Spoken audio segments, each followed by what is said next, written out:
Gary's passing was a shock to many, especially because of how young he was. He was only 52.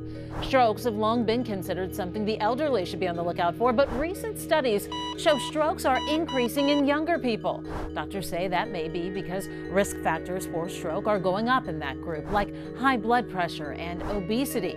A stroke happens when blood supply to part of the brain is interrupted, for example, by a clot. That will deprive the brain of oxygen and nutrients, which starts to kill brain cells. That can happen fast, so recognizing the symptoms and getting help right away, it is critical.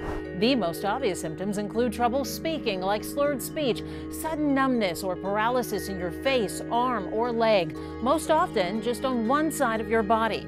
You might also have trouble seeing in one or both eyes, have a sudden headache, or get dizzy and lose your balance.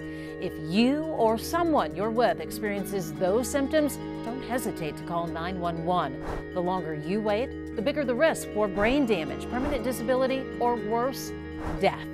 You can read much more on KHOU.com. I think your